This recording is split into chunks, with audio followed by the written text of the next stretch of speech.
few more people showing up, but it's already a little after 10, so we're just going to go ahead and get started. Thank you very much, everybody being here. I really appreciate it. I will have to say, start off, pardon my pauses. So being a psychic and a medium and a self-proclaimed witch, I've been in hiding for many, many years. So it's interesting coming out talking about this, especially to people that I've never met. So I will, please pardon my pauses, because it's something that I'm working through, which is really interesting. And I'm very happy that we're in a time and age to where there's not going to be a bonfire for one waiting for me outside. So it's nice that we've come so far in with this topic, so which is really interesting. So I appreciate all of you being here.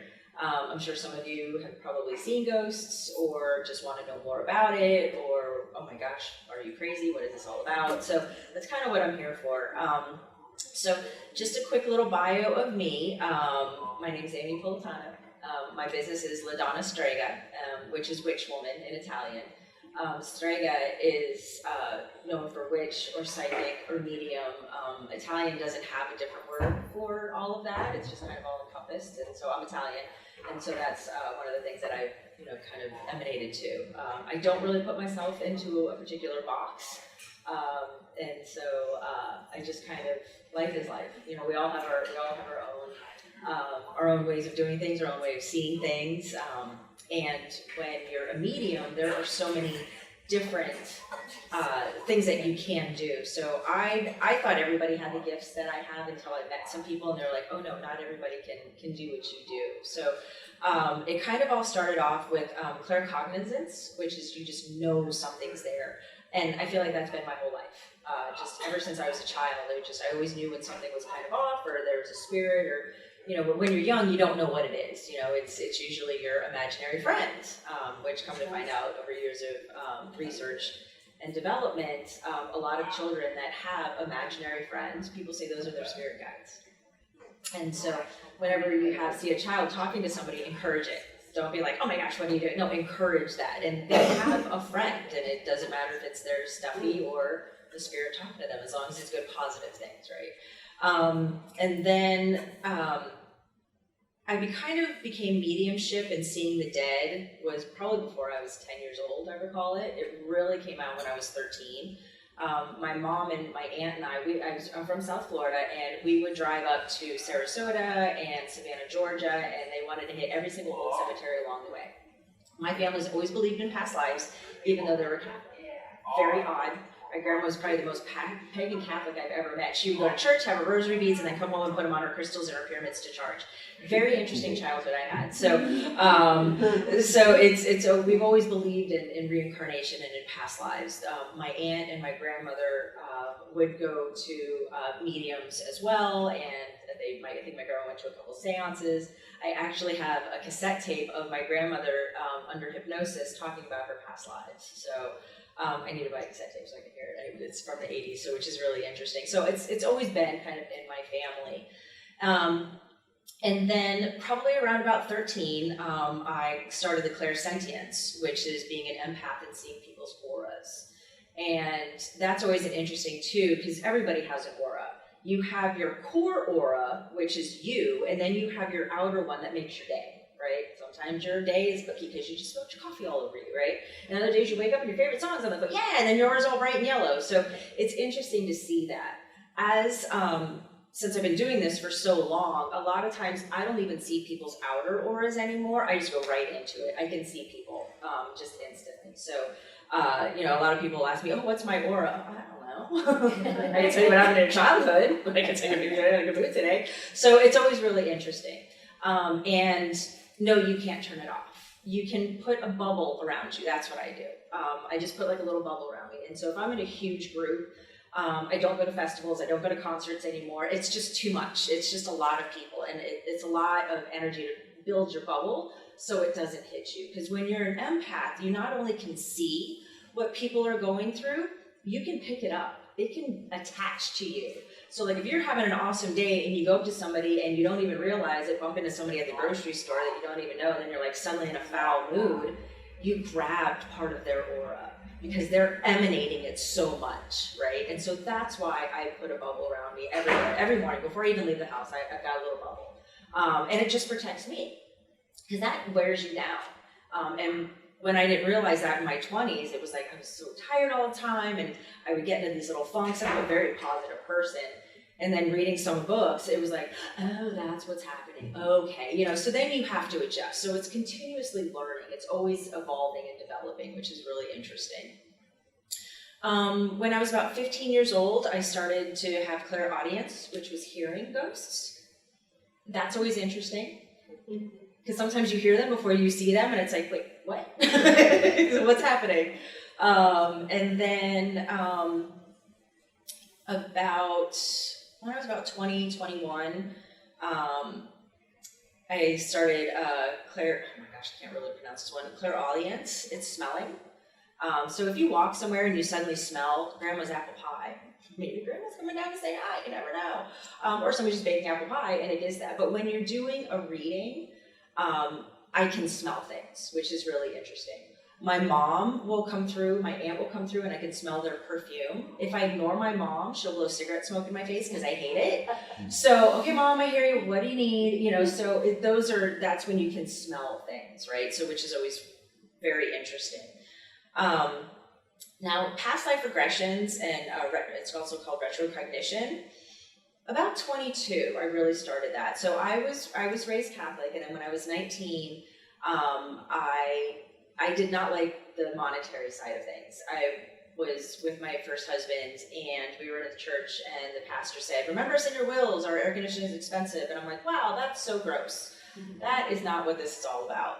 And so I denounced Christianity and then went on my own theological path for like 2-3 years. I read every book I could get my hands on about every single religion. And I had to find one that was true to my heart, one that helped me get to the light, right? And how I always explain it is, there's this light.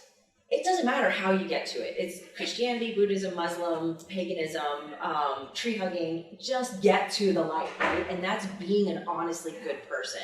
Not just saying, oh, I read this book and I preach it. No, you've got to live it. You've got to walk the walk and talk the talk. That's how spirituality is. And if you don't have spirituality, cool, just be a good person. It's not that hard. Then grab the sunlight. You have sunlight, right? And so that's what I always try to tell people. And so I love having theological conversations with people from other religions, because you learn about their history.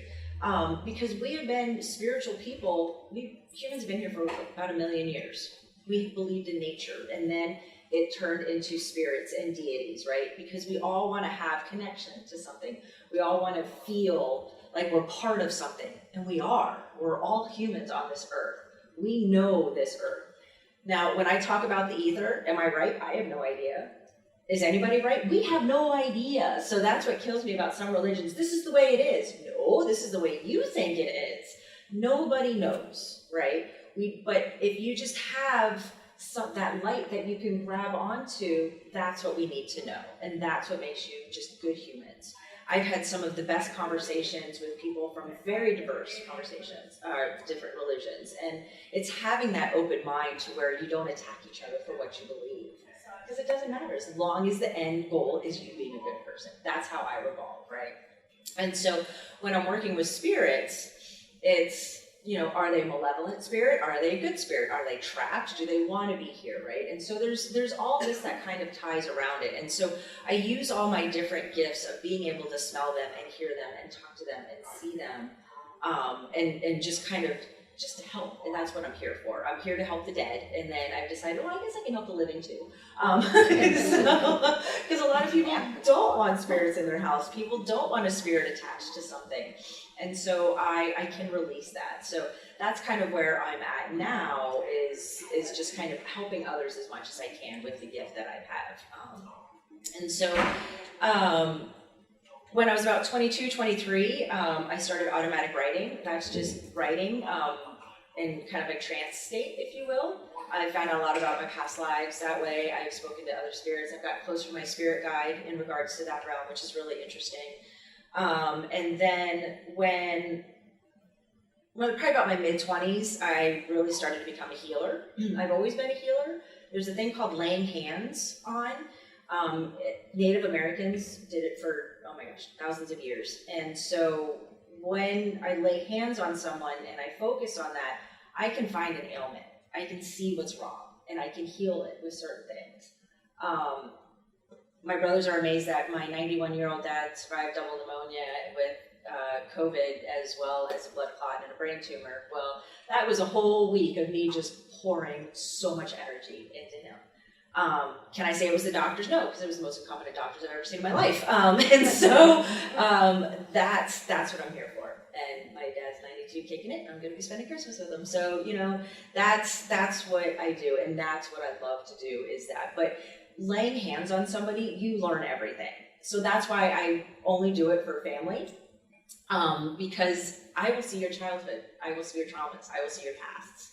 And a lot of people don't want that. And a lot of times I don't want that. No, I just want to see what muscle hurts so I can fix you, right? But it's kind of the whole, you get the whole package sometimes, so which is really interesting. But that is something that I can do. I've also tried to help people from afar. My brother's had a couple surgeries. And then again, just sending that healing energy to him.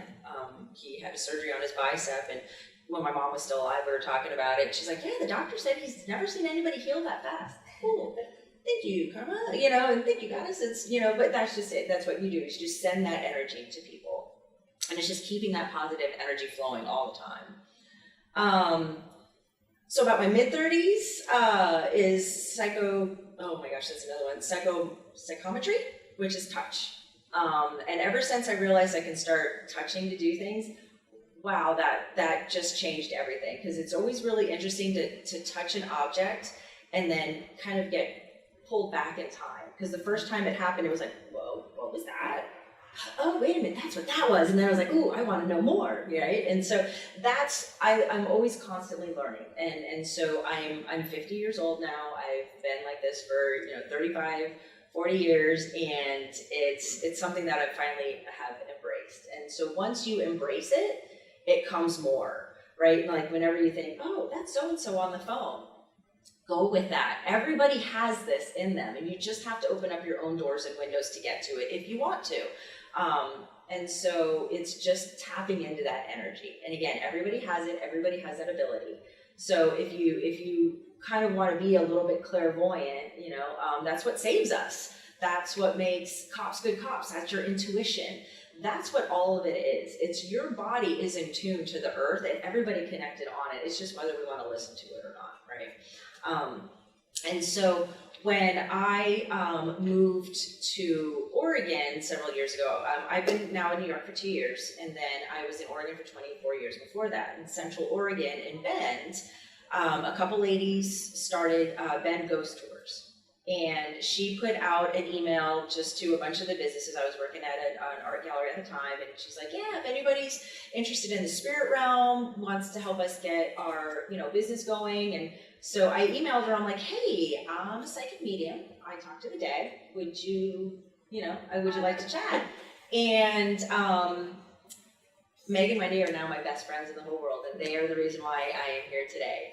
So they're like, sure, let's go on a tour. And so first thing in the morning, while Bend was still quiet town, because it's a hubbub little busy town, we were walking around all these different little places, and we went to one place, and I was like, oh, wow, okay, it's really old. I see a guy running down. I feel like he was shot in the stomach. I hear women screaming. This is just crazy. And so one of the gals, she worked with the newspaper, and so she was just a historical nerd. She went back into the 1800s, and come to find out, I had a vision of a man actually getting shot that she saw in the newspaper. That was pretty amazing. So they're like, she called me up a couple weeks later. She's like, oh my God, we have to have tea. Okay, no, we have to have tea like tomorrow. Okay. So we go to the little local coffee shop, and she's like, I cannot believe you saw this. And it was a guy who had shot one of the prostitutes in the brothel. He went running down, and the guy that owned the brothel shot him in the stomach in the parking lot, exactly where I was standing. And he didn't die. And that was the thing. I'm like, I don't think he's dead. I can see him, but I don't think he's dead. She's like, no, he lived. So it was really interesting. And then, so I worked with them for several months. And so we would go to different places. I actually solved an old murder from the 70s because I saw it happen. So it is really interesting to see that. I see a lot of beautiful things too. Like we went to this old church, and I'm like, yeah, there's lots of weddings here, but nobody cares about the pretty weddings. Now I can tell you about the god-awful lynching I just saw. You know, so I've seen some horrible, horrible things. That is the downside to this, is that negative energy seems to leave a longer residual because it is so powerful. Because that's how we are in the world today, right? If we did focus on all the good, beautiful things, that's what I would see. But sadly, negativity seems to be perpetuating, which is something we all need to stop, and that's everywhere, right? And so that's kind of where I've progressed now. So just moving here, started up my business. I've been kind of going around to different places. I went to the Lindenwald house, which is absolutely fascinating there. Something was calling me there. I was driving by there one day and I saw a lady in white sitting on the on the step, and I'm like, wow, she shouldn't be. Oh no, she's not really sitting there. Okay. And so, because that's just it. I think it's a real person sitting there for me. And then it was like, oh wait, no, I can actually see through them. They're not real. So I went back in the middle of the day and I did a little walkthrough. Sadly, there was a squatter there, so I couldn't go into the house. So I was like, yeah, no, I'll stay on the outside. Fortunately, there was a cop across the street, so that was cool. He was probably making sure I wasn't there for the spotter, so that worked out. I was like, no, I'm just weird, just walking around. So I went to the Lindenwald house, and on the side porch, and I have the photograph of it there. So the photograph on the right side of the photograph, there was the porch there. And so when I first stood there, so there's residual energy and there's actual spirits. So a lot of times I'll see the residual energy first, and it's like being in a movie. I could see that side porch is where the nurses would have their breaks. I could see nurses out there having a cigarette, crazy, having their lunch, chit-chatting, right? And so there was the door then going inside, and the doorknob was off of the door in wood, and there's just like a little tiny peak of that you could see into the house, and yeah, very dilapidated, very dangerous in there. And I was like, okay, kind of a good thing squatters in there, because I would be dumb enough to walk in and probably fall through the floor. But I'm sitting there and I record. I have a tape recorder for what I do, because I just talk about what I see. It's hard to write it down because I can't write fast enough, because I'm having conversations, right? And so my spirit guide is with me, and she says, and I have my eyes closed because I have to kind of tune everything out, and so I'm just listening and I'm just feeling.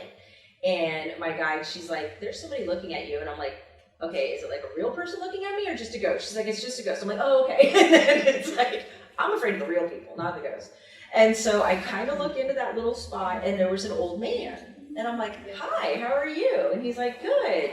And so we kind of started chatting, and he goes, can you put your fingers in the hole? And I'm like, no, I cannot.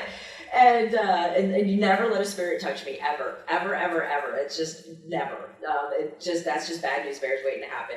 And so I was like, no. And he goes, but I'm so lonely. And I'm like, well, you have other spirits in there with you. He goes, I'm so bored with them.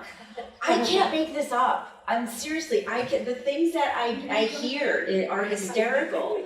I just, so I'm like, okay. And the sad part was, I said, do you want to pass on? And he's like, yes, but we can't. And I'm like, can you come outside? No, we're stuck in here. And then I put my feelers out a little bit more, and I'm like, and I can't get inside, because I don't have to physically be in there. I can pass them on. And that's when I was like, oh, there was another person here. There was another witch there, or somebody that put a blessing or something on the home, probably to protect it. But sadly, they trapped the spirits in there.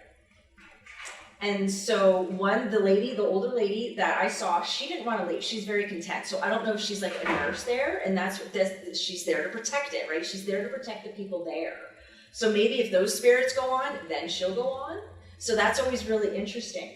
And so that made me really sad. And it's like, you want to pass on and see your family, but I can't help you. And I'm a helper and a healer. And I'm like, that made me really sad. So I'd like to go back there one day with a group of people so I can get inside, and then I can do the sage, and I can do... It's burned. Oh, yeah, I know. One whole half of it's burned. Yeah, I know. There's only one spot I need to get inside to. And I'm like, if I can just get there, because I can't even get through the barrier. I can bring out my sage and my crystals, and I can do all of that, but it's easier if they're trapped inside the building. If I can get in there, it makes it closer and easier. But yeah, no, it's like, no, I would be going with a little posse, because, I don't know who lives there. kind of scary. So that's something that I would love to do, but it's nice being able to help spirits on. I have helped many spirits on. I've lived in houses where spirits have been there. I had a girl follow me home in my car. It was after I was working Dias de los Muertos after Halloween. A woman had come in, and I'm like, oh, you're carrying something very heavy. And, you know, I'm sending her my blessings because I could tell it was a recent death that she was just kind of working through. Well, I'm driving home, and I hear a giggle in my back seat. Oh, crap. So it's like, as soon as I got home, I was like, all right, busting out the sage. And she's like, where am I? And I'm like, you attached to me for some reason. She's like, I want to go back. And I'm like, I'll send you off. And so I sent her off. And so it's always really interesting to have those moments, right? And then within all of this, I wrote a book back in 2011, and it started off by being a past life regression dream. And so the first couple pages of the book are my dream, and then the whole book just wrote itself. It was really interesting. But it is about a man who is actually a vampire, and he ends up bumping into his first love. She has been reborn, and she has been reincarnated. So that's my book. So that's the book that I have written there. So I kind of tie all of this in together because it all meshes into the spirit world. So before I jump up into the next section of how spirits get there and how we do our past lives, does anybody have any questions so far? I'm just going to kind of break this up. We're going to do little sections, and then we're going to ask questions. So then that way you don't have to try to remember, oh wait, what was that question I tried to answer? So if you have any questions, definitely let me know before I hop into the next little section here. Yes? Could you tell me if my parents have those? Oh, for something like that, I generally don't do things like that because people are so complicated. Because when I tap into a person, I literally have to find out your whole life. And because I have to connect to those that have passed away. And so that's why I'm always really skeptical of mediums, like, oh, I'm going to call your Uncle Joe. Are you really calling my Uncle Joe? And that's part of actually something I'm just going to kind of explain. If your parents are here with you, then I can see them. And so a lot of times, even when a spirit passes over, when they're still in the ether, they can still come through and talk to you until they're reborn again. And so my aunt she passed away in 2012, and she's still hanging out. But my grandmother was just reborn, probably about 4 years ago. So my grandmother was in the ether for probably 15 years. But it could have been 15 days for them, we don't know. So, but if you have somebody with you, like connected, sitting next to you, oh, I can see them. But yeah, I don't call through. Do you see it? I don't, not right now. No, because again, I have my bubble up. I would have to actually put my guard down, and then I would have to really focus in tune. And I try not to do that when there's other people around, because then I get everybody else's aura, or it might be her Uncle Bob, or her Uncle Joe. You know, you never know, and so that's what makes it really difficult. So yeah, so that's what makes it a little bit challenging.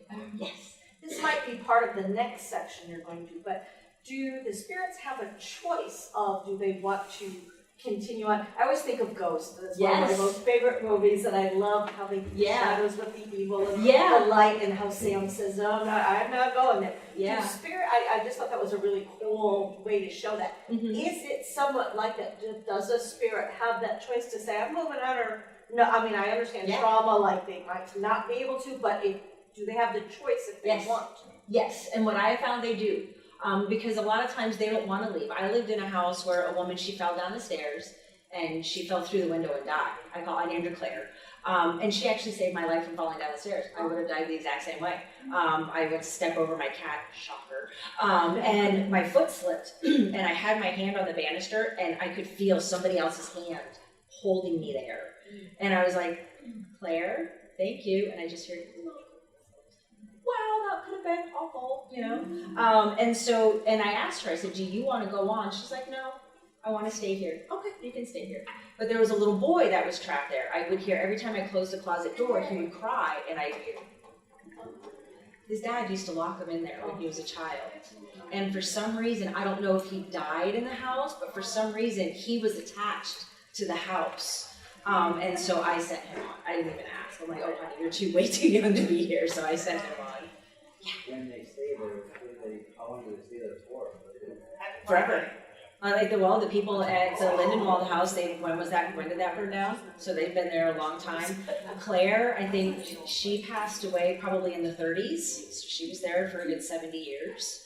They can live there forever, you know. Yes. When you say reborn, does that mean they come back to Earth as another person?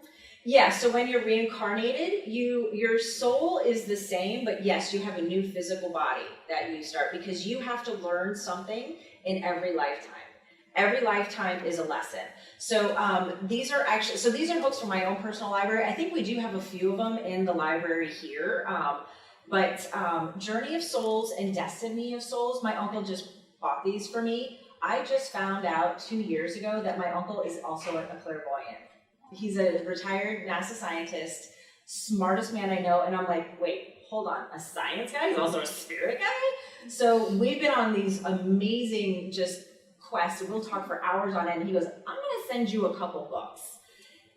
I haven't started this one yet, so it's kind of a pre-mix, but this guy, Dr. Michael Newton, he puts people under hypnosis and actually gets to their past lives and their spirits.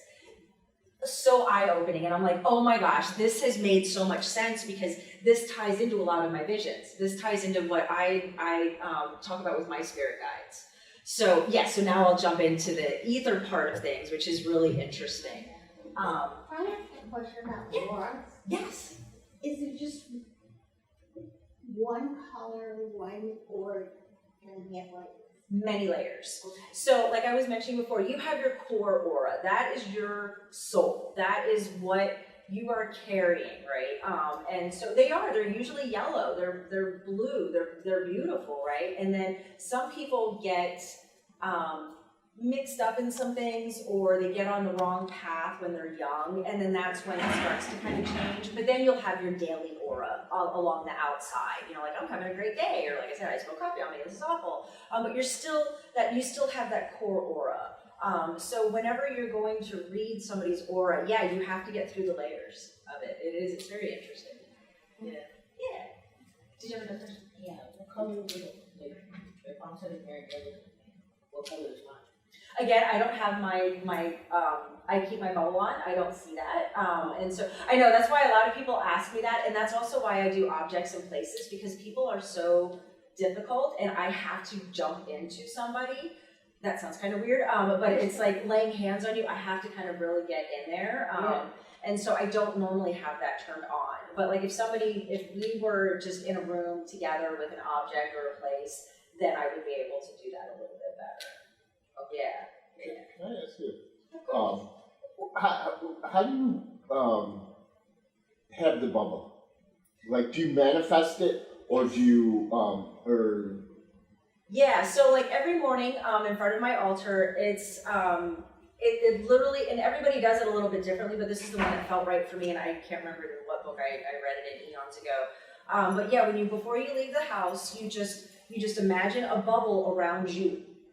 Right, and so it's just a protective bubble. It's just a happy bubble. It's light, so that way no darkness can hit you. So if somebody's coming by that's having a bad day, you're gonna, hey, I hope you have a good day, instead of like, that guy was a jerk, right? That's what your bubble helps you do. Keeps that light around you, right? So then when I go into a bigger group, I make my bubble a little thicker, just so because there's more people there. When I go to do a reading, my bubble then becomes white.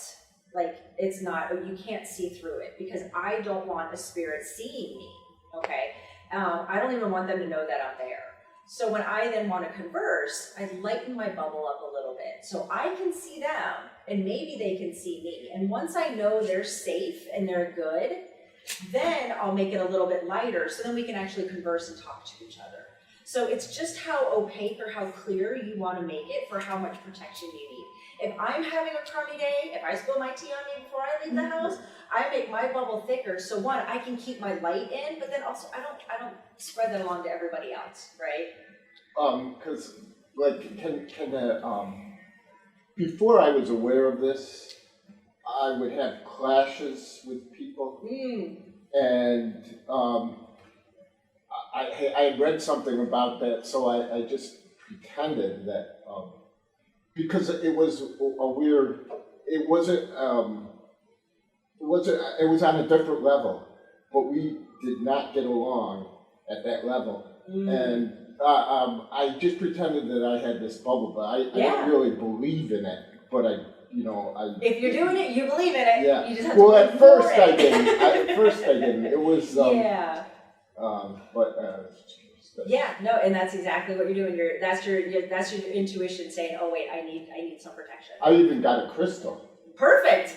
Crystals but, really help with that. I bought the crystal, but then it said you had to activate the crystal. Those are and usually just rinsing it in water, putting it in moonlight. But yeah, you can rinse it Oh, in that's water. all you had to do? Yeah, no, Oh. I know everybody thinks it's all this woo. No. Oh. Water is the best thing. Because I still ever. have the crystal, but Yeah. I was curious. Yeah, no, take it to the river. Just run it through fresh water and just imagine light going into it, and you're good to go. Oh, wow. Okay, Yeah, nice thank and you. easy. Yeah. When you send them away, where do they go to? They go to the ether. I send them to the ether. And that's what we're about to just talk about right now. Yeah, it's interesting. How'd you learn how to control all this? Many years of practice, many years of, oh, wow, I should not have done that. Yeah, no, and it's just something that you just kind of bumble and stumble through. I'm sure most people have done it. Oh yeah, no, I had a great path, but I was by myself. I didn't have a guide. I didn't know. Now my uncle kind of is. But yeah, no, I just kind of bumbled through my life. Yeah. When I was 5 years old, I had a near-death experience. I was clinically dead. I had fallen 20 feet. I hit my head.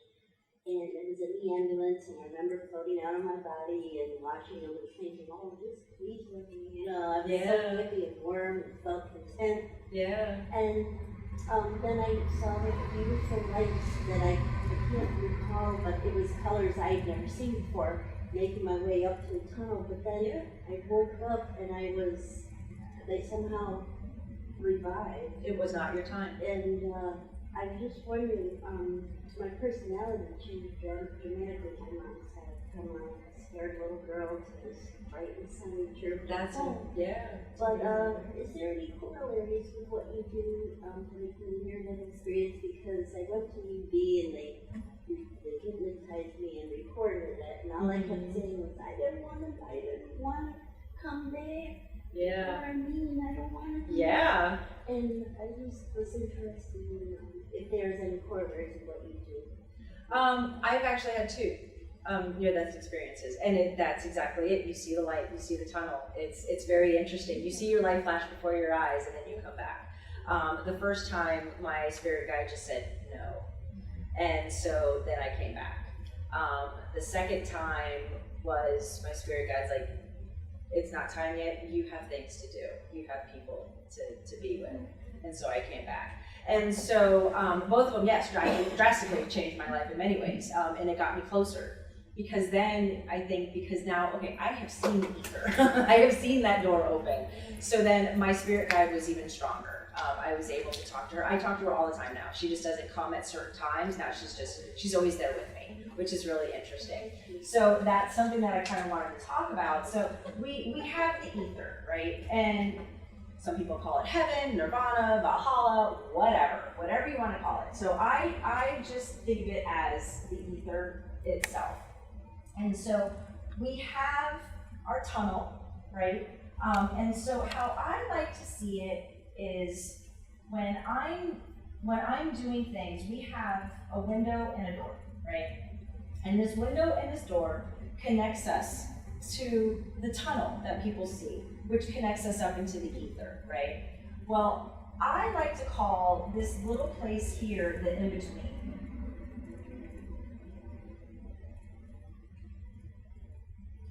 This is where our little ghosties live. This is where ghosts hang out. Right? So they're stuck in this in-between. They can't get into the ether, and they can still kind of come into our world, right? And so when I'm talking to spirits, I talk to them through my window. When I'm sending a spirit on, this is a one-way door. Sadly, this is actually a two-way door. This is why you never use a Ouija board. This is why you don't call upon spirits if you don't know what's there. Because along with your little happy spirits there, you're gonna have these little malevolent things. These are what I call the dark spirits. They can also come through. And so when people pass on, they are in this light, right? And you're seeing this.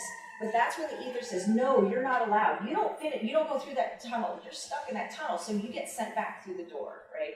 And so when I send spirits off, this is an exit-only door. I put a shield over it so no spirits can come back through, right? So when people, and I had a friend that used a Ouija board in high school, and oh my God, it was awful. A spirit came through, and everybody's like, oh no, she's fake. Oh yeah, no, this is real. And so I even had to ask my grandma, because my grandma used a Ouija board to bet on the tracks. Anyway, weird family. And so I'm like, Grandma, she doesn't know what to do. She's wondering if she should burn the board. No! Oh my God, do not burn the board! Because then you're literally boarding the doorway. You have to send it off, right? So I stopped being friends with her because it just got weird. But so that's why you have to be really careful. And so these ghosts that are in between, if they want to go off, I know how to open that door up and I can send them through. And when they want to get sent through, it's so much easier. And usually they do, because they're like, I don't know why I'm here. I want to see my family. Cool. Let's send you off, right?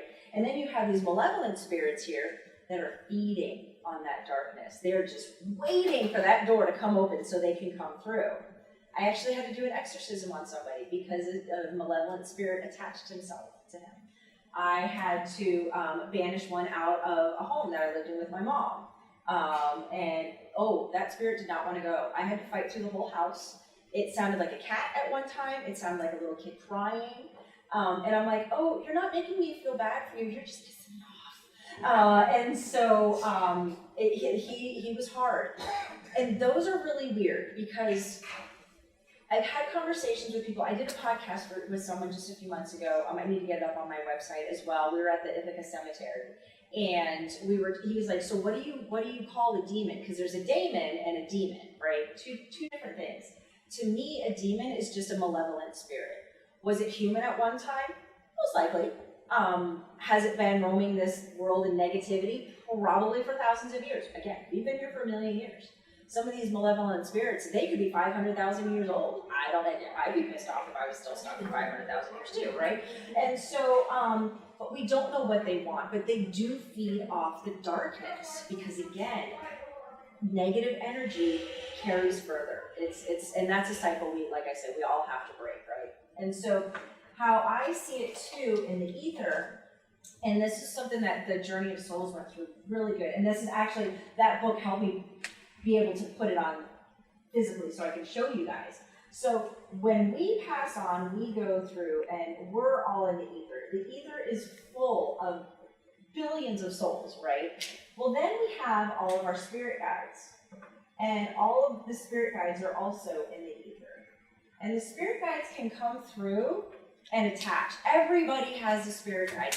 Every single one of us does. Whether you communicate with it or not, or whether you hear that little voice, your intuition, yeah, that's your spirit guide, guiding you on the way. If you have one that gives you really bad ideas, that's not your spirit guide. That's just somebody been there, right? And so you can connect with your spirit guides, you really can. I started connecting with mine through meditation.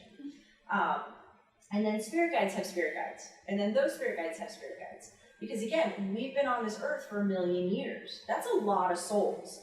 And so sometimes, like not too long ago, I had a premonition, and they just come. Premonitions just come to me, and I see bad things so I can help stop them. So I can turn it into a good thing. And so, which is really depressing sometimes. So my spirit guide was just talking to me, and then their spirit guide came through, and it's a deeper voice, and it's more powerful, and it's more energy, and it was like, okay, I need to listen.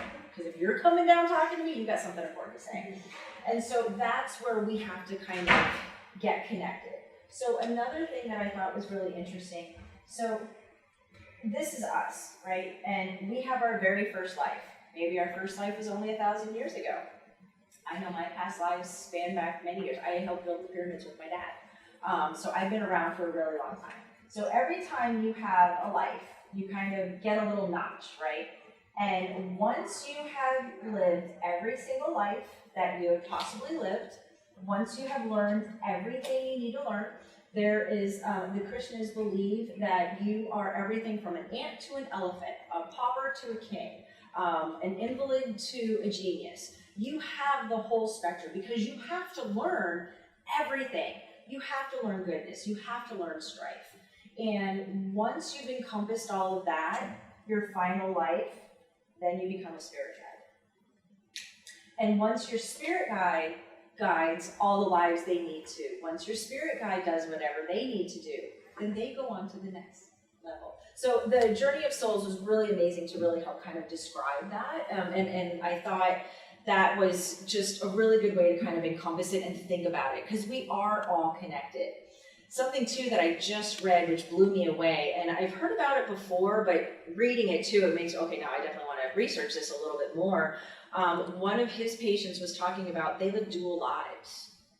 He's living in the United States, but he's also living in another country. And apparently what one of the theories is that he's almost ready to go on to be a spirit guide. So now his spirit is learning how to be in two places at once. I know, it's so fascinating. I'm like, oh my gosh, I have more to learn, it's great. So that's kind of what I feel that the ether kind of is. And so again, we're all connected and we're all here. But that in between is where I go to talk to people. That in between is where I can peek through the window. Like my mom and my aunt, they can still come back and forth, right? And so because they're still attached to me, like when my grandmother was passing on, she came to say bye. It was really cool. And then the next year, like probably about a year or two later, I saw her as reborn as a little girl. And then right before I moved here, I was making a dish for, I think it was for Yule. And it was one, and I was like, man, I miss you, Grandma. And then instantly I got a flash of a little girl playing with a toy, sitting in front of her Christmas tree. And she looked up, she's like, I miss you too. And her mom was in the back like, who the heck is she talking to? And I'm like, oh, that was so cool, that was my grandma. So again, don't ever, if you see a kid talking in that world, don't ever say, don't do that. Who are you talking to? What conversation are you having? Because you don't know. You really don't know. So and kids are more in tune to it, because as we get older, we start getting our biases, we start getting our negativity, we start saying, oh, that's not true, right? This is how we all lived for thousands of years. You know, the shamans, there are people in ancient parts of China that this is what they do. This is how they were connected. So somewhere along the way, it's probably about 2,000 years ago, everything kind of fell apart. It was like, no, that's evil, that's wrong. But wait, we've been doing it for 500,000 years. How is it suddenly wrong, right? So, Yeah. My daughter was about 2.5. She had a friend named Jamie. She sat on the steps, played with Jamie, the baby cars, all that crap.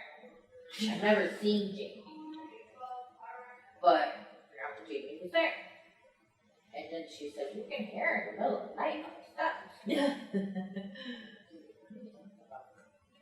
So I stayed up one night and I listened. There was the thing on the steps, but I heard something coming up the steps. But the thing is, when we moved from here to Florida, Jamie wasn't down there. No, because she was attached to the house that you're living in. Okay. Yeah. So spirits usually attach to a house or an object of some sort if they want to be here. And I worked at a school that was right next door to a nursing home, or I'm sorry, a funeral home. And they would come into the school all the time and play with the baby's toys, which is really interesting. There was one toy that would get turned on all the time. The teacher literally took the batteries out of it, and we're sitting in there one day, and I'm starting to yawn, and I'm getting really tired, and I'm like, what's going on? And suddenly the toy goes off. Hello. Oh my gosh. And so I was like, that was weird. And she's like, see, I'm telling you, there's a spirit in here. And so I was kind of talking to him like, hey, what's going on? And so then I go to lunch, and my ex was in the house, and I come in, and he goes, there's an old man in front of the window. And I'm like, oh, well, the neighbors are having a yard sale. No, not that kind of old man. oh man, he followed me home. I was so tired and I didn't have my bubble up, he attached to me. So I went upstairs and I grabbed my sage. And so I always have a barrier around my house, and he was right at that barrier, right? And he's like, why can't I come in your house? I'm like, because you're not allowed in my house. I'm like, what's going on? And he's like, where am I? Where's my family? And I'm like, oh, you died. Oh, well, that sucks. I'm like, yeah, do you want to go see your family? He goes, yeah, that'd be great. So I sent him off and he left. And so it was really interesting. Again, can't make that stuff up. Well, I guess I could, but it's not that interesting. It's more, ghosts are much more funnier than I am. So again, it's like they were stuck. He wasn't able, why they're not able to go through, that part I'm still learning. That part I'm still trying to figure out. But yeah, sometimes they want to be here, like the nurse at Lindenwald. She probably feels like there's still patients there. She has to take care of them, right? But the little boy in my closet, I have no idea why he was there. So you just really, you don't know. Usually with objects too, it's a lot of residual energy that I pick up through objects. I have yet to find a spirit actually attached to a physical object, but I know there's cool museums around that I want to check out to see. But it's really nice. Like I had an old friend bought an 1800s dictionary for his wife, and so I laid hands on it. I saw the original family that bought it. I saw the house it was sitting in. I saw the two little kids so excited standing because it was on like one of those old school wooden pedestals, and a little girl's on a stool. And then I saw it as the little girl was an old woman and she was giving it to her grandson. That made me cry because it was so beautiful. And so a lot of times it's that residual energy that you'll go into places and that'll just be left there. And then it's like a movie kind of playing out in front of you. But a spirit is, it's more concrete. They will actually converse. Like if it's just residual energy, it's like me just sitting there watching a movie kind of play out in front of me. But there's a spirit there, I can actually talk to them. And that's how I know, oh, okay, no, you're here, right? And then why are you here? That's something too that I really hate about all those ghost shows. Show yourself. And it's like, well, no, he's not going to come out. Are you going to walk into somebody's house? Get out of here. No. Hi. You know, it's the same thing. It's their house. And so, and, you know, they use all these electronics and everything. And it's like, ghosts just grab energy. They can grab energy from a light switch. They can grab an energy from you. But they have to be strong enough to. Right? So when you see spirits that are opening doors and flowing things, they've been here a long time. They have something to say, right? So to me, listen to them, talk to them. Hey, why are you so mad and flipping open? I don't want people living in my house. Cool. It's not your house anymore. You've been dead for 100 years. So you can go on, or you can be nice and live here. And I've had conversations with spirits like that, and they're like, well, I don't want to leave. Yeah, but you're kind of being a jerk. So you're going. I'm sending you off, right? And then they're like, okay, fine. Or some that fight it, and I'm literally chasing around the entire house with a sage. So it just kind of depends. And each individual person, each spirit has its own reasons. You just have to ask them and find out why, you know? And that's what drives me crazy, is that so many of these ghost hunters are so demanding. It's like, I wouldn't talk to you either. It's like, no. But yeah, so that's how I kind of base it. So these ghosts are stuck in that in between, you know, and so that's what allows them to kind of come through ours. But again, why they can't get into the ether, don't know. You know, maybe it could be many things. So that's something I'll hopefully continue to learn. Is it the same way with animals? Yes. Yep. Because animals, they were all like, I had a cat, he most certainly was a human in a past life. My cat now is so dumb, he was definitely a dog in his past life, you know, so, probably like Dalmatian dumb, you know? Okay, yeah. Not like lab smart, but no, like the Krishnas believe, and what I have also seen and read in many books, is you live every life. And so that's why when people are mean to animals, it's like, wow, you are a bad human, one, but that's another living creature with a soul. It's your turn to be the dog. And that's what happens. They will probably come back as an abused dog in their next life because they need to learn that lesson, right? And so I am hoping I am a fat, spoiled cat in somebody's house like mine in my next life, which would be awesome, you know? So, Black cat. I do. I have 3 cats. So yes, my Nero is my mystic. I have 3 black ones. Nice. And that's just it. You have to break those stigmatas, right? And we have to bust out of all these horrible things that have been said about people over the last couple thousand years. It's just like, you know, just because you can't see that doesn't mean it's not there. I've never seen an armadillo in my life, but I know they're around. I know they exist, even though I've never seen one. So it's kind of the same thing to me, right? It's just because you can't see them, they're there. So you're like, I don't believe in ghosts. Well, you've never seen one. It's like, I hate cats. Well, you obviously have never had a cat you liked. So it's kind of, you know, that's just it. It's all your personal experiences of what you go through. Any questions about the ether before we hop on to the... My mother's mother, she died in childbirth from my mother's sister. She was with my mother the whole time till she got married. Even one day she came out of the room and her father said, "Who braided your hair?" She said, "My mom did." Oh, that just gave me chills. So on the way, she lived in Texas. She got married. She came to New York with my father. She was crying on the bus. And she said, "Mom, help me." And her mother said, "You're okay now. I can go." And she said that was the last time she ever heard of her mom. That is so beautiful. Again, she wanted to make sure she was okay and she was good. My aunt kept having strokes. She had dementia, and so she had a stroke, and she was the matriarch of our family. She kept our family together, and she was in a coma for the last week. And so I finally said to her, I'm like, "Aunt Rainey, I will take care of Mom. I'll be okay. We'll be okay. I'll take care of it." And she died an hour later. So it's just you just have to let them know they're okay, right? And so now when she comes through, it's just to say hi. Or after my last divorce, my mom, "I told you so." Yes, I know. Did you have to come down to tell me I told you so? Absolutely. Absolutely. All the time. And that's just it. And so when I needed her one day, I'm like, "Where are you guys?" So I opened up my little window. "Where are you guys?" Aunt Renee was showing my mom around the ether. We were just hanging out. So my aunt is a very old soul. So she knows the ether. So she's going visiting her friends, which is something funny that the Journey of Souls talks about. When your soul goes on, you meet your other soul friends, right? And so it's either people that you've known in this life, people you know in past lives that are still there. So that's when you say, "I don't want to go back," because you want to go to your friends because the ether's beautiful. Everybody's nice. There's no racism. There's no ugly. There's no sexism. It's just everybody. They're just beautiful. That's what it is. And so I was the same way after my first past life experience. And it was like, oh, this seems so nice because I definitely don't want to be back down there. Not right now. And so and my spirit guide stopped me. They said, no, you were still too young. You have a lot more to do. But it was the same thing. It was like, oh, but wait, I have good friends over there. And that's what it is.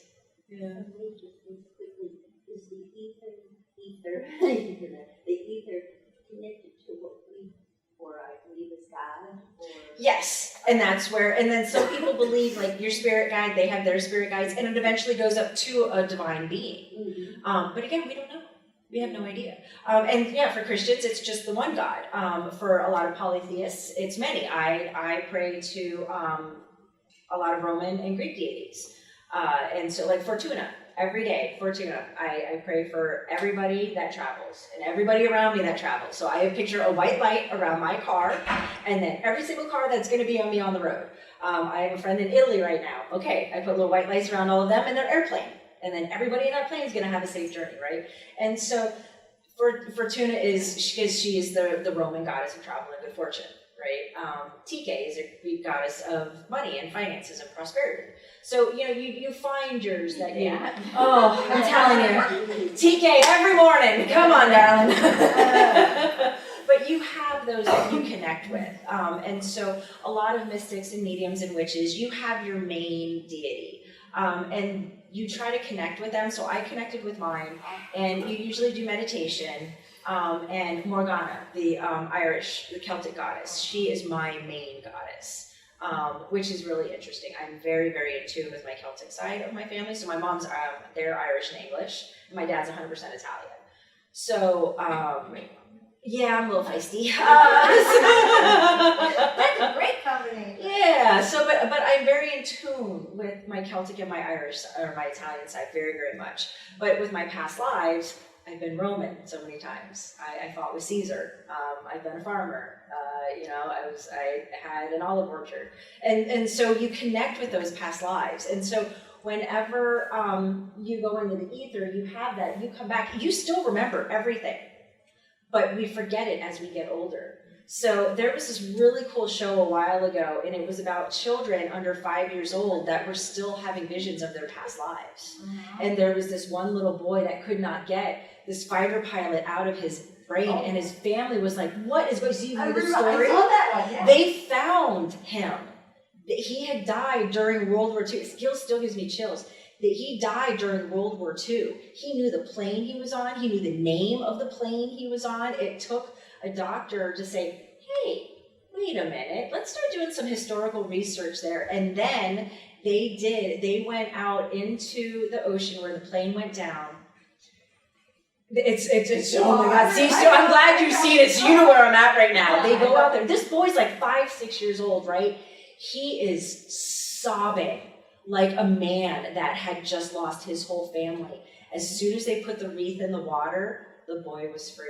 Because they knew how he had died. And then he started talking about, puppies and cats and, being a firefighter and all these other little things that a boy was. But for the first several years of his life, he was consumed by this because he died so instantly and tragically. And that's what a lot of times it is too, So that's why it's embrace that when kids are talking about that, because they're working through something still. They haven't forgotten about it like we do, because then we get life and it jumbles all up, So kids are still very in tune to that because they haven't slammed that door and that window shut just yet. So which is really interesting. Yeah, that was a good It's so fascinating to think about that, to think about the spirits that are stuck and can't move on. Mm-hmm. You would think that gentleman would have been stuck because it was such a tragic thing, but yet had the ability to be reborn. I'm so fascinated by the ones that are stuck and say, even if you want to go, well, why can't you? Exactly. Why is that? Yeah, why can't you open the door yourself? Exactly. And so I'm hoping those mysteries will come of it. So are they paired? Like if you're going to help somebody move on or whatever, is it just that person, or are they kind of like destined to be the one to? If they are attached to somebody else, yeah, I can send them both on. But yeah, they would both have to be living. But I've never seen a spirit attached to another spirit. Well, no, I take that back. I was doing Mill Inn is one of the places that I did in Oregon. And I did the reading on the house. They're like, oh, we definitely have a ghost here. I'm like, oh, yeah, you do. And she hates your teal seats up front, just so you know. And so she was a funny ghost. She was great. Showed me the whole tour of the house and everything. Once I was done with the house, doing that reading, I'm like, there's something about the lot next door that's really bothering me. And so I walked around the fence, and I was like, oh, this is like the worst energy I've ever felt in my life. And so just the last few years, I've been able to touch trees and do readings from trees. Wow, that's interesting, because trees are old. You see a lot through a tree. And the energy through them is like rocks. It's just anything connected to the earth has a very, very strong energy to it. And so I was touching the tree, instantly just started sobbing. I saw an entire tribe of Indians massacred. And they were all stuck together. And so my ex was like, okay, there's something weird with this mound over here. So we walked over to this mound, and there was a person's house and the garage on top of the mound. Again, I just started sobbing, and he's like, I'm feeling like, he kind of was into it, but not as much as I was. So it was nice when I was on focus something. He's like, okay, but I'm feeling something over here too. So it was nice to kind of have that pair up. And what apparently the settlers, whoever it was, the gold miners, I think at that time, they found this tribe, decimated most of the tribe, did the worst god-awful things to the females. And then the chief was brought over to watch as they buried the rest of all the men in this one mound.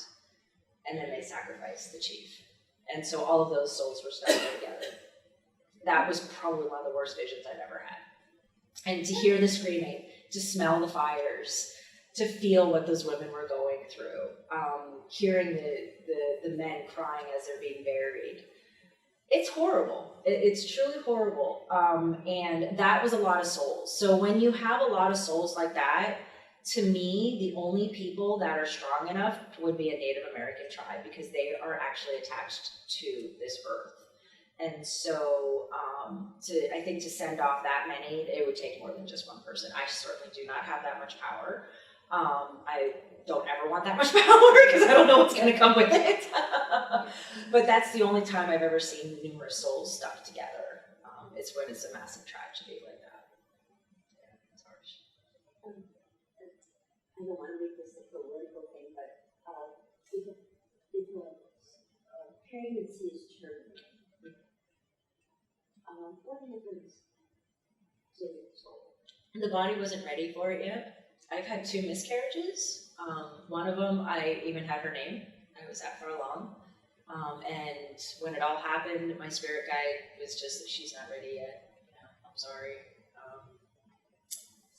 Yeah, no, and it's one of those things that when you see so many babies die so young, and that was one of the hardest things about seeing all these old cemeteries that I'd go with my mom and my aunt, all the little tiny tombstones of all the babies that have died from polio and just flu, in the early 1900s, late 1800s.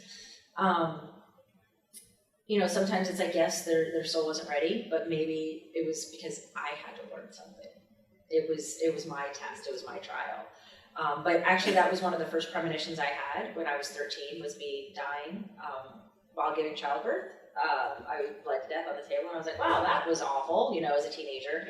And so when I was going through all of that, I ended up having a fibroidal cyst. And so I asked my doctor, I said, hey, what would happen if I tried to continue to carry with this cyst? He goes, oh, you would bleed to death on the table. Okay. So I was like, that was my vision. So luckily I was able to stop it. So I had a hysterectomy, and so I don't have to worry about that anymore. But I think that was my lesson, right? But that's always the contention. When does the soul enter the body? Like if it's an abortion.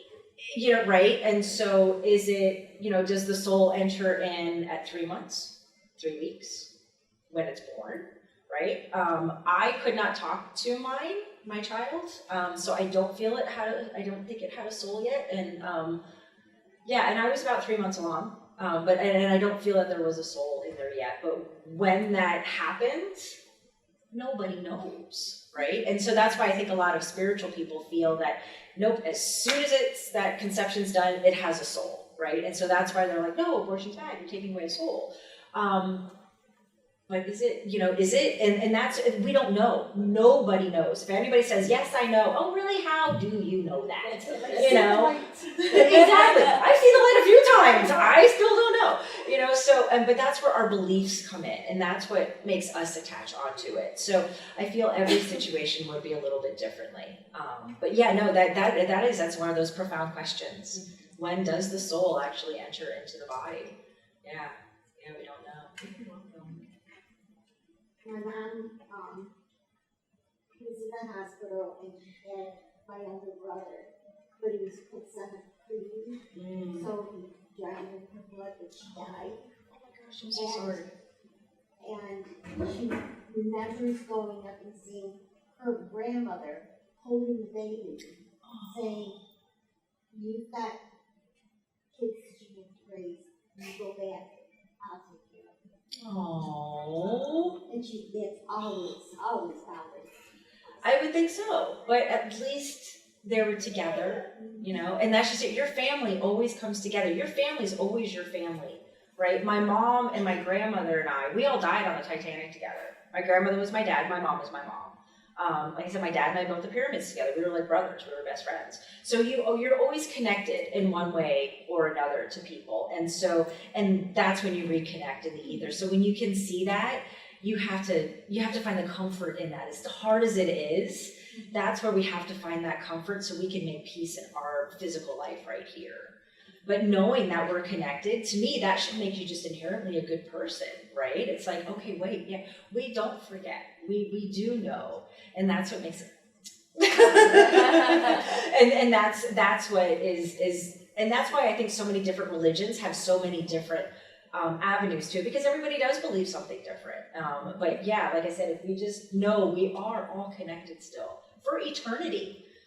because you don't know. And even when you're reborn again, like my grandmother, maybe I'll be able to talk to her again. Maybe as she gets older in her 20s, hey, wait a minute, what's all this reincarnation stuff? Maybe we'll be able to start to talk to each other. And I always say that you never know when you see people, oh, that's a crazy person talking to themselves. How do you know they're crazy? They could be having a great conversation with their grandmas that are walking down the street, so yeah, it's always interesting in that sense. Oh, me. Yeah, like my mom had done A regression? Or? That's it. Yes. That's it. And she had told me that she had listened to the CD, and she said that the reason why her mom and her don't get along is in a past life they were fighting over the same man. Oh. And now they have to learn to get along. Yes. And they'll keep doing that. Yep. Whether my mom is her mom, or Yep. my grandmother is her mom, Yep. or whatever. Or their husband and wife. Oh yeah. And they Yeah. have to learn how to get along before they can move on. Yes, and I actually just read that as well in The Journey of Souls. There was somebody that they connect and they're like, all right, I am having such a hard time with my son.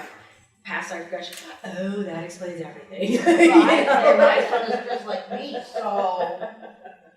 Yeah, and so, it's really interesting. And then you have to learn, oh, okay, what were our lives together? And then what is this lesson together? They were fighting over the same man the first time. That's Them crazy. Fighting over the same man, who so happens to be my mom's real dad. Oh, That okay. had passed away when she was Okay. Yeah, see, and the connections are really strange sometimes. Yeah, it's Yeah. interesting to see 16. that. They were fighting over the same man, which That's is kind of funny. That is but, funny.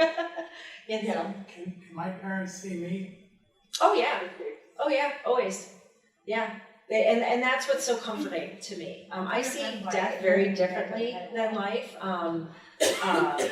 Like a lot of Asians and Native American cultures, it's a celebration because death is a part of life. You can't avoid it. You can maybe avoid your taxes, obviously. Millions of people really don't avoid their taxes, but you can't avoid death, right? But the spirits that are there. They can still see you, unless if they've been reborn and then they're now adults, we cut it off. But yeah, if they're still in the ether, most certainly. So that's why they always say, oh, somebody's watching you. They are. They're protecting you sometimes. And it is, and it's comforting. It's very comforting because my last divorce was very, very difficult. And I could feel my mom and my aunt both come down and just wrap their arms around me one night. And I was like, oh God, I needed my Aunt Rooney hug so bad, thank you. Because they knew I was, and then other times I'm like, where are you? It's like, you got this, you don't need us right now, So it's really interesting. But no, find comfort in that. Yeah. do the bag go through that too, or like, how they say the good and the bad? So. Yeah, no, they all go to the ether. Christianity, well, there's many religions that do have a heaven and a hell, if you will. But when you look at the broader scope, it's all the ether. You all go to the ether. And so when you've done like bad things in this life and you go to the ether, you need to get cleansed, right? And that's something that I've read about too, is like, okay, you guys go to a special room with your spirit guide because, wow, we need to talk in private about what you did. But then sometimes you have to learn that, because if somebody was abused, you're going to be an abuser at one point in time or another, because that's that balance, sadly. And it's like everything in nature has that balance. There's always good and evil. There's always good and bad. And you have to have that balance. But yes, the bad go through sometimes too. Why in the in-between, it seems like they like to get stuck there? That again, it's that mystery. It's like, is even the ether like, we don't even want you, man. You're not coming in here either. They just like being bad. That's just it, because they can perpetuate. They don't want that light. Yeah, it is. It's very interesting. Yeah. What do you call a nun who sleepwalks? A nun who sleepwalks? A Roman Catholic. That's awesome. Oh, wonderful. We just needed that So, right there. yes, that was perfect. That was perfect, right? So real quick then, to hop into our next one is, what's your spirit guide? Who is your spirit guide, right? They're always there, but you might not necessarily know that they're there, or you need to talk to them. Like, I really honed into mine. I knew she was there when I was in my 20s, but by my 30s, it was like, yeah, we're there. And then since my early 40s, we talk all the time. But she helps me with talking to the dead.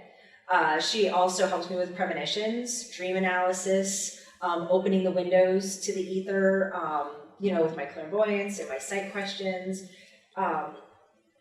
Whenever I need to know something, it's like, oh, hey, this is coming down the pipe, be prepared. Oh, okay, or it's just, who's that on the phone? Oh, it's Uncle Bob. Okay, cool. So it's just, your spirit guides are always there for you, but mediums are usually very close to ours because we do work with them, because they can go in between and all the way through, and oh, that's a malevolent spirit, don't talk to them, put your bubble thicker. Oh, I know, this old man's nice, even though he wants to touch your fingers, he's still cool. So you can have those conversations. So always try to get in touch with your spirit guide. They give you, I've been so much more at peace with my spirit guide, and I've had a very difficult life. And so whenever I just feel like I can't do it anymore, I just feel her arms wrap around me. You got this. You're strong. You can do this. Trust me, you've been through worse. Oh, God. But you can do that with meditation. Again, there are a million really good books out there. And I've used so many different forms of meditation to find my past lives, to get reconnected, and just to find those connections so you can just feel more whole. When I was having issues with my first husband, it was like, okay, we have some serious strife going on here. And we were young, we were married 19. Well, I was doing a writing regression, and I found out why I suddenly hated him so much. So we were both, I was a witch for a very powerful king. I don't know when the time frame was. I can kind of envision myself in like this weird kind of castle. And I was there for the good. I was the healer of the town, and I would help with premonitions. Well, I had an apprentice who decided to go down the dark side. And I remember walking into kind of our room. He had a fire there and was throwing a goat into the fire. I thusly then threw him into the fire. So I was like, oh, that explains so much about our relationship. And that changed everything for me from that point forward. Because then I dove into that past, and I was like, that's why I'm having the feelings that I'm having. We were divorced about 2 years later. But I was just like, wow, okay, so then I knew I'm a good person. I do not want to go down that evil dark path. I mean, we have our dark moments, as we spoke to you that morning, but you're not a dark person, right? And that's why I was like, that was that darkness in him that I wasn't gelling with. Like sometimes you have friends, I have two friends, they're the best friends, but they can't stand each other. Their auras just don't mix, and that's okay. Maybe it was something in their past life that you just don't gel with. And that's okay. It doesn't mean that you have to hate that person because you don't gel with them because they have a different viewpoint. It's just like, cool, you have a different type of toxicity that I just don't want to be around. And then you don't have to be around it. That's the beautiful thing about free will, is that we can just say, cool, I'm going to choose to hang around with somebody else. And oh, I don't want to talk to you about that, so we're not going to talk about that. Yeah, unless your mother and daughter. Exactly. So the spirit guides are really amazing for, just kind of helping you to feel more whole and connect, which is really nice. Any questions about spirit guides real quick? Mine? Okay. All right, so we have more than one. Yes.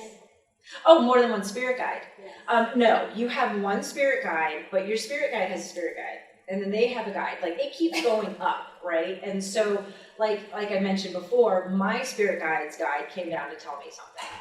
And so it was like, okay, this is important. This is coming up from higher up the elevator, right? And so, but no, you only have your one guide for your life. Guides can, and what I just read is guides can be guiding a couple people at the same time, right? Your guide might be doing one, but you still only have your one. Yeah. I have a question. Does your spirit guide follow you in each life that you? Yes. Yep. So Yep. it's the same one. Yep. Yeah, they're family. No, it's this is the lesson that you need to learn, and that's just it. Sometimes they're like, nope, it's like tough love. You gotta figure this one out on your own, right? But if anything's gonna draw you off of your path, that's when they're like, oh, okay, no, this is your path. You need to be on this. And like, I've had things happen, like me moving here to Elmira out of absolutely nowhere. Something was calling me here. And I'm like, why am I supposed to be here? And how I got my house. I was looking for a house for years. I signed on this house within 3 hours. And it was like, I love it. I'm in my forever home. I'm gonna get buried in the back tree. And so that's just it. It was to do that. Yes. You know that, right? Yes. And so it was like, okay, I was meant to be here. And why? I don't know yet. Maybe for this talk. I have no idea. But I was meant to be here for a reason. And when I was driving out, me and my 3 cats in the car drove out 4 days, 10-hour days, and I'm driving and I'm like, I'm in Nebraska and I'm like, I can't believe I'm starting my life over by myself, going somewhere where I know nobody. I've been on vacation once, and I was like, am I doing the right thing? And then right in front of me, this big, huge spotlight went up, and I'm like, I'm doing the right thing. And it was my house, so here I am. That's what we did. We just, she's from the suburbs of Rochester, I'm suburbs of Buffalo. We decided to move and came here knowing no. Yeah.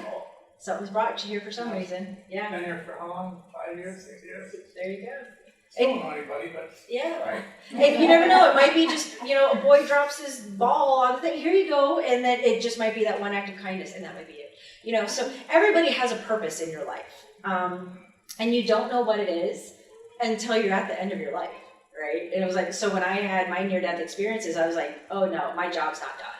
Right? And so same thing with people that die drastically, their job's not done. So they're stuck here.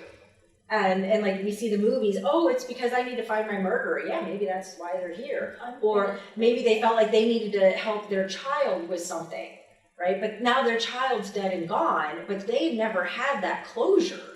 So they're stuck here. Exactly. And so, and that's where just sometimes the ether and the spirit guides need help. And so that's why I feel like some humans, we have been blessed with these gifts to help connect it all. Oh, wait, yeah, no, cool, can you guys give us a little help down there? Sure, no problem, So again, it's just being connected. It's just working together with everybody. Excellent. All right, so the last portion that I'm going to talk to now is the nitty-gritty of readings and the spirits and the residual energy. Excuse me. So when I do a reading, one, I usually do feel like there's somebody there. That's what draws me there, or I see them sitting on the front steps. And so what I do is I use Isis and Hecate. They are both deities, so I'm sure everybody knows Isis, the Egyptian goddess that helped put her husband all back together, and Hecate is a Gaelic deity who oversees the dead, basically. But both of them help me talk to the other realm, because that's their realm, right? And so when I cast my circle and I place my bubble around me for protection, and then I use different transparencies for what, like I mentioned, frosted, they don't even know I'm there. I'll give it just like a light tint so they can feel my presence and my power. And then it's more clear if I actually want to communicate with them. So that's just kind of the first thing I do is that bubble. And then I'll quietly just sit in an area. And for a building, I need to touch like the oldest part of the building. New construction, like my house, totally redone on the inside. Thank goodness, don't have to do anything on there. But there's no energy there. So I went down into my basement. And so I laid my hands on the walls, and it was really cool. My house has such good energy. I'm only the 5th owner of my house, and it's over 100 years old. So I saw the very first woman that lived in there. She was doing canning, and there was a little boy kind of running around her feet. I was like, oh, that's the first family that lived here. They're so sweet. And then I saw another lady in the 50s, and she was over on the other side where my dryer is under the window, and she's using one of the cranks. Dryers, where you run it through the old thing. And I was like, wow, that was cool. That's the only thing I could see in my house. But I had to go down into the basement and touch the walls. So you have to find something very old. And so when I started here, like, oh, do we have any ghosts in the library? No, we don't have any ghosts here. Fortunately, nobody's died. But I went down in the basement here and I touched a grate. and I could see the residual energy of 2 of the engineers and the construction people that worked on the building when they were building it. So that was kind of cool. So that always helps. When I was trying to see, when I was working with Ben Ghost Tours, she asked, she's like, so we have this weird unsolved mystery from the 70s, and I'm just wondering if you can see a woman in the river. Oh, well, I don't know, let's go find out. And so I had to find something old. Fortunately, they had redone the river so many times down there, but a piece of the concrete where they had kind of redone the river had broken off, and there was original rock there. So I'm like precariously sitting on the ground with my hand down, touching the rock, and I was like, oh, I see a young woman, she's blonde, wearing a jacket, she's got a scarf around her, and she's floating face down right over there. They're like, oh my God, a woman was found there in that exact spot, wearing those exact clothes. And I was like, oh my gosh. So I was able to see her entire death, but I had to find that old part of that river. Is that the Simpson case?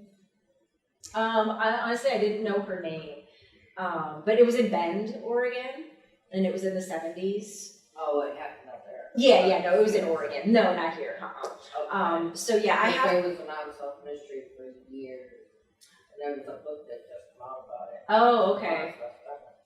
Oh goodness, I'm sorry. That is something that so I'm getting my degree to be a librarian right now, and I'm like, that is the only thing I would ever quit school for, is to travel the world to do ghost tours, or to like see ghost things and like help police on unsolved mysteries. I would love to do that. But yeah, no, otherwise I'll be in school for 4 more years. So unless anybody knows a good detective agency that wants a ghost meeting. But there are people that do that. And so, which is really interesting, because you can't, once you start seeing it play out, it doesn't stop until it's done. And I was just picking up the residual energy. Her ghost wasn't there. The guy that killed her was long gone, but it left such an impact. And also at that same time, at that same bridge, a little boy had fallen over the bridge in the 60s. A congressman was doing a talk down the river. He jumped in the river to try to save him, and sadly they both died. But I could see the little boy falling off the bridge. That was awful. I was like, okay, a lot has happened in this area right here. And so, but it's just picking up all that residual energy. So it has to be something like an older part of the building. And so whenever ghosts get really upset when you're doing construction, yeah, because you're messing up their house. They were doing construction on a theater just a couple doors down from the gallery that I worked at, and I could hear this woman just screaming, and she would, no, and I was kind of walked around, and I was like, oh my God, they are tearing up this whole place. And she was just up and down, just in hysterics. And it was funny, one of the ladies from the ghost tour, she goes, hey, have you heard anything about the theater? And I'm like, oh, you mean the very irate woman? She goes, yes, somebody was telling me they could hear a woman crying. And I'm like, oh, they're lucky if that's all they were crying, you know? And so when they finished the basement area, then she was stuck like up in the attic area. She was so mad that they made a basement in her house. And so it was just really interesting, you know, to hear that. And why she was stuck there, I don't know, but I was trying to get to her to send her off. She was so hysterical, I couldn't even talk to her. It'd be like one of those things in the movies, calm down, you know, it was just like, yeah, I know, but that was just it. She was so upset, and I'm like, I would love to help you, but she was just so distraught, I just couldn't even get through to her, you know, but, and why she was stuck there, I don't know, you know, that was something that she just loved. So, but then to just really get into there, same thing with holding an object. It's just holding the object, usually getting the residual energy. But then I just have to listen, and then I start to feel, and then I smell, and then, you know, the sight will start to come in first. It kind of comes in as a hazy vision. And then the stronger the energy is, the stronger the vision is. Then it's like looking at you guys, right? But then sometimes it's like a black and white movie, or, you know, you see the edges kind of fuzzy. And they're getting really good at some movies now, and I'm like, oh, they so have a medium on their movie staff, because they nailed that dead on. So which is really interesting. But it's all seen in my mind's eye. You know, like a lot of people, they're like, oh, do you see a physical ghost? I see somebody standing there, but it's not like a physical thing to me. When I was at the Ithaca Cemetery doing that podcast, he had asked, he was like, is there any ghosts around? And I'm like, oh yeah, there's a lady just walking back and forth, and she's waiting for us to be done so she can come talk to her husband, because we were sitting in a little, in the part where they had a lot of the Civil War soldiers there. And I'm like, but she's not upset, but she's got a child here too. And so whenever you see somebody in a cemetery, they're not hanging around their old dead body. They don't want to be by their body. They're by somebody that they love. And so I see women usually in cemeteries because they're around their children or their husbands that they miss. And so that was actually one of the things that kind of brought me out of the broom closet, if you will, with my aunt, is we were at a cemetery, and I must have been, I don't know, about 12 or 13, and I'm like, hey, did you see the lady in the weird dress? My aunt's looking around, there's nobody here but us. No, there was this lady in this green dress. Oh, come here, honey, we have to have a talk. So she's like, you're seeing dead people. Wait, what? And so then they loved taking me to cemeteries at that point. It was like, oh, we're at this cemetery now, who do you see? And I'm like, it's not like a pony show. It's not like a circus. It's just like, you don't turn it on and off. You kind of can, but I always had to tell people that I'm not a sideshow freak. You can't just, oh, what do I see? Is my dad standing next to me? And when you're younger and it's all flowing, it's like, yes, but I can't handle it, right? So I turned it off for a while. It was just too much energy. I did a thing to open my third eye, and it was like, oh my God, close it, please close it, I can't take it. So then I had to start opening it slowly. And then starting to put my bubble so I can block it out, because before I could sit in this room, I could see everybody's outer auras, inner auras, plus all your spirits. It's overwhelming. It's very overwhelming. And if you get into a crowd with 100 people, you just want to melt. It's just, you can't do it. So that's why I just keep my bubble up all the time. And so, and kind of the same thing, objects and places, they're just easier. It's cleaner. Because again, if I'm going to read somebody, I'm going to know your childhood. Do you really want me to know all of that about you? And do I really want to know all about you? So that's what makes it hard. And that's what I am skeptical of a lot of people that say, oh yeah, come and I'll call your spirits down. So that evil, malevolent thing, it can hear you call it, hey, Uncle Joe. Oh yeah, I'm Uncle Joe. Oh cool, come on in. Exactly. They are masters of being deceitful, of voice changing. Because they might have heard you talking to Uncle Joe, so they know what Uncle Joe's voice sounds like when you're having a good conversation. So that's why I'm always very, very leery and skeptical when you're like, oh yeah, let's have a seance and bring them through. One, are you really legit, or are you just trying to get $100 off of people? Because to say, oh yeah, there's Uncle Joe, look, he's moving the pad of paper around. It's so easy to be fake. And sadly, it has happened so much. Like Edgar Cayce back in the 20s. And many powerful people and prominent people here in New York as well, they called upon the spirits. It was very popular. And the Ouija board was developed by a game company, right? So tarot cards used to be done with a regular deck of cards. And it's like, you can make a Ouija board with rocks. It's the intent. So that's kind of why when you're mentioning the bubble, it's intent. Intent means everything. And those of you that have taken my art classes, intent goes a very far away. It's having that visualization. That's that intent. That's that energy. That's how it all connects together, right? And so being there saying, yes, I do want to open a window so nobody can come through, but I can talk. And then as you get better at it, it's like, no, you're not Uncle Joe. I know what Uncle Joe really sounds like, right? And so, but that's how you just get better with doing it, right? Practice makes perfect with everything. It's the same thing. I'm still constantly learning. Like I said, I just figured out how to read through trees just a few years ago. Like, man, if I knew how to do this so long ago, it would have been, to read the redwoods. Oh, what they could say. So it is really interesting. And so you're always learning. But whenever you see the psychic mediums at the fair, little grain of salt. Because how I see it, all the true ones that I've met, we're usually in hiding, because, well, there could be the bonfire for one outside, you never know, so it's and the ones that I've met that are like, oh yeah, I'm like, I can read through you like cellophane, darling. No, you're not. But I like your diamond rings because you've been charging 100 people $100 a pop, right? And so that's how you kind of feel people. But that's your intuition as well. If you come up, I don't think you're legit, most likely they're not. That's your little spirit guide saying, no. Don't fall for that trap. Buy something cool with that $100. Give it to the animals. And so, but when I'm there, that's when I can find out, okay, is it a residual energy? Is it just playing like a movie? Or is it, oh wow, there's a spirit there. And so when there's a spirit there, I'm always very calm. Hi, how are you? What's your name?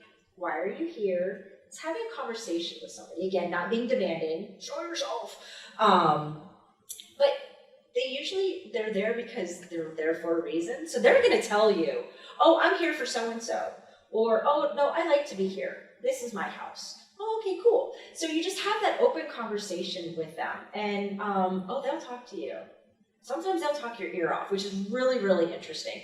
And so when I know that they're safe, I'll kind of lighten my bubble a little bit more, because then we can converse. Then I can hear them, I can smell them, I can feel them a little bit more. I can even read into their life. I can see their past lives, or their life that they lived, which is really interesting. And so that's kind of where I kind of get through that, but I never make physical contact. Because then if you're making physical contact, that bubbles down, they can be in like Flynn, and that's scary. You don't want to do that. Because doing an exorcism is not easy. It's very, very draining. I had to do that on someone. They were just acting not like themselves, just very violent and just argumentative all the time. And I'm like, you are not you right now. What is going on? And same thing, laid hands on him. Oh, you've got this nasty old man on you. Oh, it was that day you went to 7-Eleven. You almost got in that fight with that guy, And it was like, we're doing an exorcism. And he had to finally be ready for it. And so I got my room all together, opened a window. I sent it off. And I was like, how do you feel? He's like, oh my God, calm. Just perfect. Best word ever. And it got better. It was really interesting. But so that's why you always have to just be super careful. So how that, I wasn't with him when it happened, but I could see it happening. Because I was like going back in time. It was like, okay, where did you come from? And he had jumped off of somebody else onto him because he was carrying so much negativity. Ooh, your energy is much stronger. I'm going to suck off of you for a few months and make your life a living hell. So to do that is really challenging, but to know that I helped that person was nice. That was really good.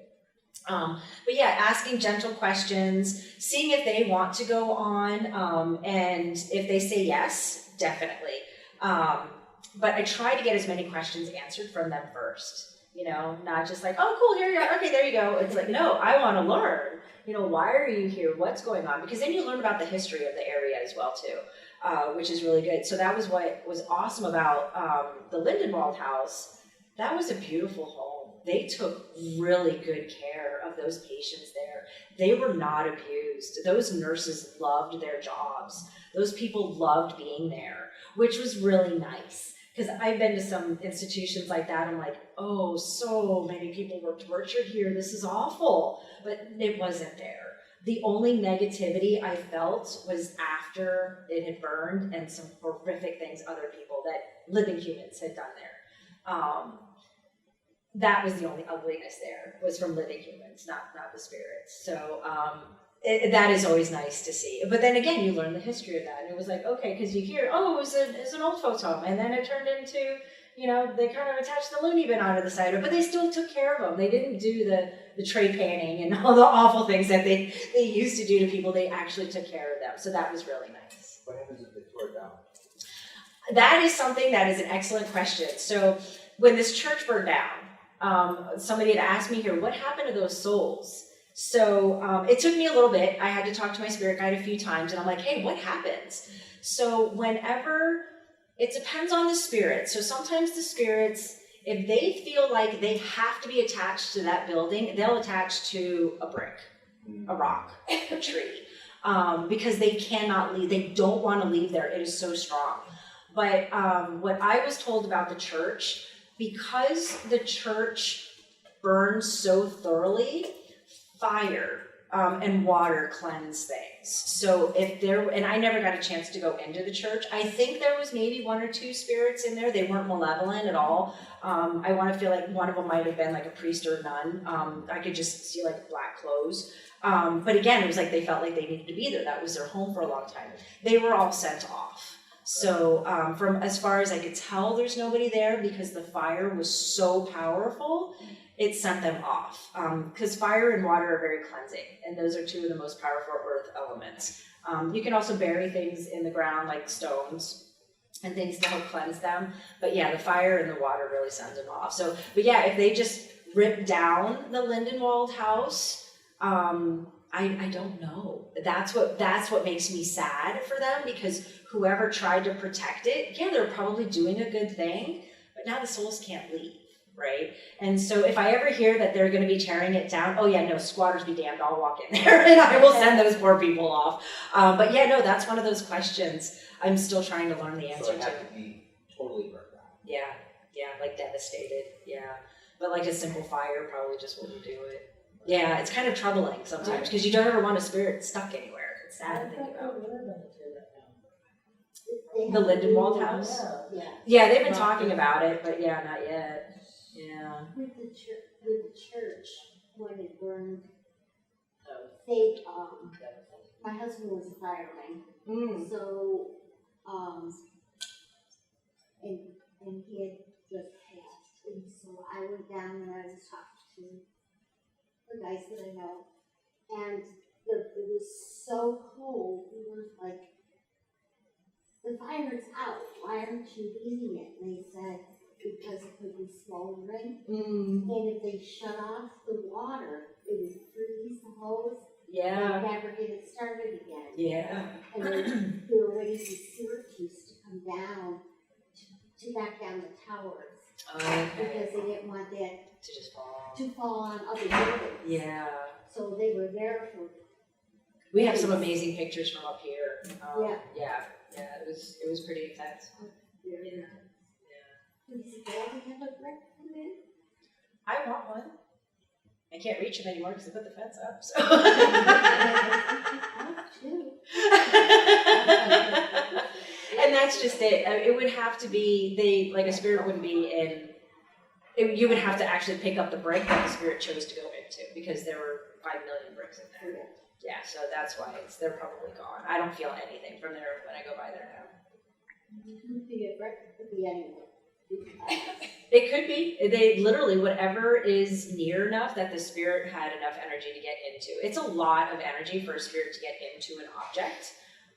And so they would have to be that strong and powerful as well. Yeah. Can someone, either living or deceased, put a curse on you? Oh, most certainly. Oh, most certainly. You had so much bad luck in the last 20 years. Is it possible to have something done to try to break them? Oh, most certainly. I've done it quite a few times. Okay. Yeah. So there's different cleansings you can do. There's different banishments you can do. Encircling yourself with a white light helps. It helps break it apart. That's where that intention comes in. There's different poems, prayers, sayings, blessings, whatever you want to call them. There's a lot of things that you can do that. Actually, my last husband, he had somebody attached to him. So he denounced Christianity, started to get curious, met somebody that was a Wiccan. Now, Wicca is just a modern term for witch. And so, but because of the stigmata, they didn't want to call themselves witches, so they called themselves Wiccan, which is an old kind of Celtic word. And so he started talking to a girl. Sadly, she was on the dark side of things. And I was like, there is something around you. And I'm like, yeah, you're just like bad luck following you wherever you go. And that was one of the reasons why I moved out to Oregon. Same thing, starting his life over, trying to get rid of it. And I'm like, and that's what he asked me. He goes, I feel like something is on me and that I can't get off. Cool, have a seat.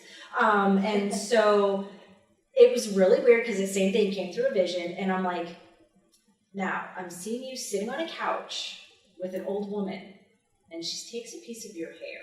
He almost lost it. He's like, oh my God, are you serious? He went over to his friend's house to talk to her. She wasn't there. Mom was there being all kinds of weird, giving him all kinds of bad vibes. He didn't like it.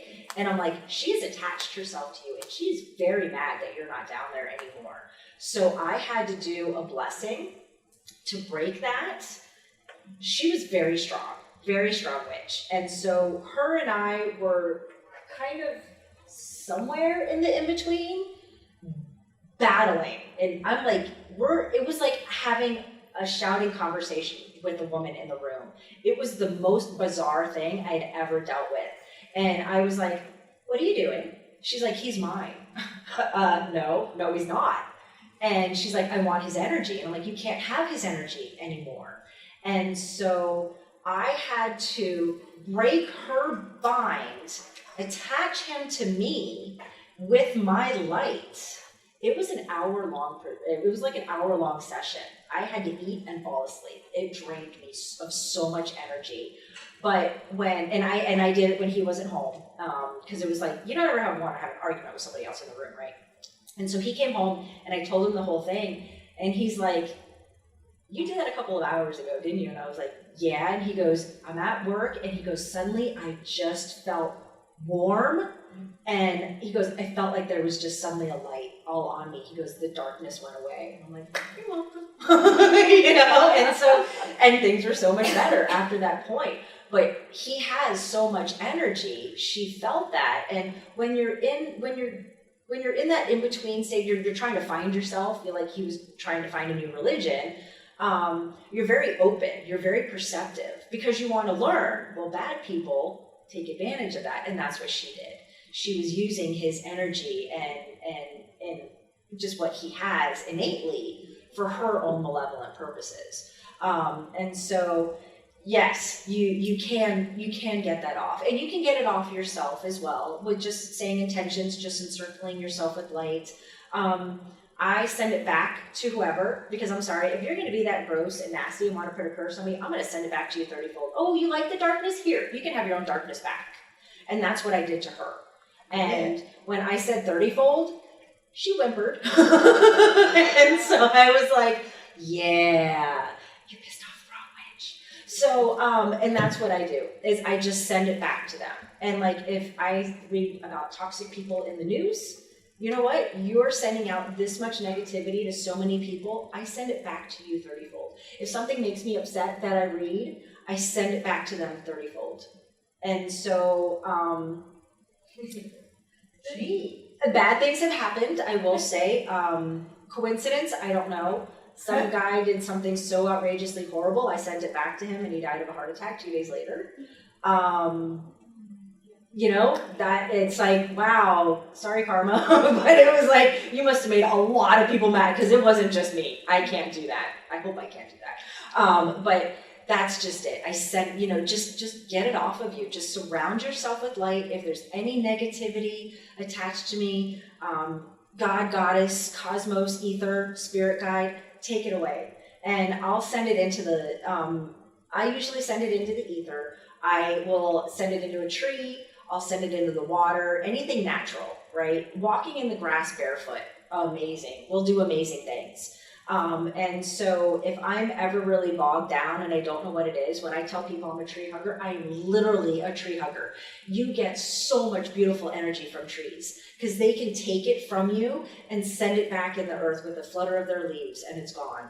And then the cosmos will turn it into good, right? Because we want to be surrounded by good, but because everything's a balance, you've got to have that darkness. The darkness makes you appreciate the light. Right, and so you just have to get that off of you, and then just everyday intention. I am surrounded by light. Only good things will come to me, and you just start feeling better. Good things happen. But yeah, if you feel like there's a darkness on you, there probably is, and it could just be something that just kind of stuck to you from somebody else, something you just picked up, and it's nothing that when somebody puts a curse on you, because literally nothing goes right for a long time. It's like you have your bad moments. That's just an icky day that, again, you just might have smudged up on somebody. But, if you're feeling like everything that you touch is disastrous and falling apart and nothing good possibly happens, it's possible. But you kind of think about, then you have to think about, have I been around anybody that's that dark? Or gee, who did I really piss off? You know, so, and if you can't think of that, well then it's probably just ick, you know, and that's easier to get off of you. But yeah, no, and I can do banishments as well.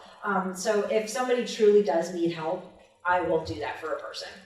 I would never just say, oh yeah, no, I don't deal with people. No, I would never do that. So if you felt like you truly had that, then, you know, I could do banishment. So I do banishments, I send people off, I do cleansings of areas, either of residual energy or an actual spirit. And those are all on my website as well. And they're all different levels of things because it depends on how strong it is, how powerful, how long it's been there. But yeah, you can clean anything. Everything comes clean.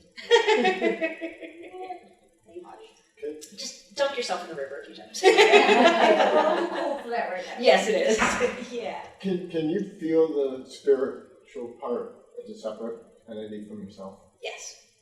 Yeah, it is. It's like having somebody standing next to you, you know. And when you're in tune with that, you feel it, you know. You feel their presence. When you know, if you're connected like with your parents or somebody particular, you feel like they're just hanging around you, you know. So which is really nice. Yeah, and sometimes it can be very comforting. Like if somebody you don't like, it's like, could you go away now, please? You know, it's like, yeah.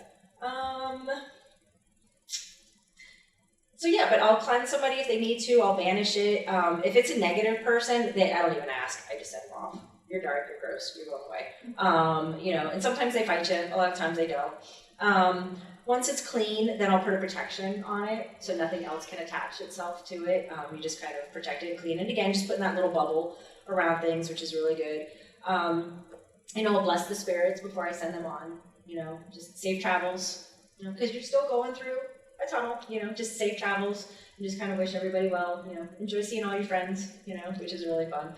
And then once they realize it, like the old man that attached himself to me from the funeral home at the school. It was so cool to watch him turn around and then just smile. And I was like, oh my gosh, that was so beautiful to see. It was just, and there was a girl who was there, and oh, she loved my boyfriend. She followed him around everywhere. And we were sitting there talking, and our roommate saw her too. And he goes, okay, I've been seeing this girl with a red shirt, but I don't think she's a girl. And I'm like, oh, you've seen our ghost? He goes, hold on, we have a ghost in the house? He was totally freaked out. And so my boyfriend and I are sitting in the garage, and I'm by the door that goes inside. He was having a cigarette, so he's over by the other door, and I was in karate at the time, so I had a big punching bag hanging in there. And we were talking about the spirit, and I'm like, yeah, she sure does like you, because she pulled my hair one day. Because we were talking and we were laughing, and she tugged my hair, and I'm like, oh, no, honey, that's not happening. And so we're talking about her in the garage, and he goes, yeah, she's really freaking out her friend. And I'm like, yeah, she's not into ghosts at all. And I said, yeah, you know, I'm not liking how she's attaching herself a little bit too much to you. He was probably a good 7-8 feet from the punching bag. Now, it was a 50-pound bag. It's one of those massive ones. It started swinging. And he's like, okay, I'm out, she's out, get your sage, I'm going. And it was like, okay, honey, it's time for you to leave now. So coming to find out, I don't know how she died, but she had died shortly after those homes were built. It was like a little townhouse area. And so she was always walking up and down the sidewalk. But somehow she was able to attach herself to my boyfriend and come into the house. So I was like, okay, stronger bubble around the house. I made the bubble a little bit bigger. I was like, all right, we're extending it to this line now outside the bushes. But yeah, no, that was really interesting to just see a punching bag just swing. And you gotta hit that bag hard to make it swing like that. So she had some energy, but she was pulling that energy from him because he didn't know his bubble. And so I was like, okay, you and I are having a lesson now. This is how you do a bubble because you don't understand the power that you have. And he's like, okay, now some of this is starting to make sense. Because it was the same thing. He would see things, he would hear things, and he just didn't really know. And so it was really interesting. But yeah, they like to hang around sometimes. But she didn't know she was dead. And so I'm like, honey, you need to go. She's like, I want my parents. And I'm like, I don't know where they are. But you've been dead for quite some time. And she was like, oh, okay. But because she was young, it was like she couldn't understand it. Right? So I'm like, I'm sending you off. And she was just almost like indifferent about it. And then she was just gone. But yeah, she was just like, I don't get why I'm still here. you know, so yeah, it was interesting. But yeah, so it's always interesting to hear their stories though, and then to see how they react, which is always really interesting. But yeah, no, I always want to send them on because nobody wants to be stuck anywhere, you know. It's nice to get in your car and drive for 4 days to somewhere new. If I ask a spirit if they want to leave and they say no and they're belligerent, and then I just know I need to be a little bit stronger, you know, because it's like, okay, if you're here to protect somebody, cool. If you're here just to grab negative energy, nope, you don't need to be here. So I just send them on. And then I open my bubble once it's all done. And then I usually need food, water, rest. I go home. It's exhausting. It's a lot of energy to pull out. That's when I'll go walk in my backyard barefoot. I'll hug my trees, get some more energy, get in the water. That was the cool thing about living in Florida. Go to the ocean. Ocean is so amazing. It is so powerful.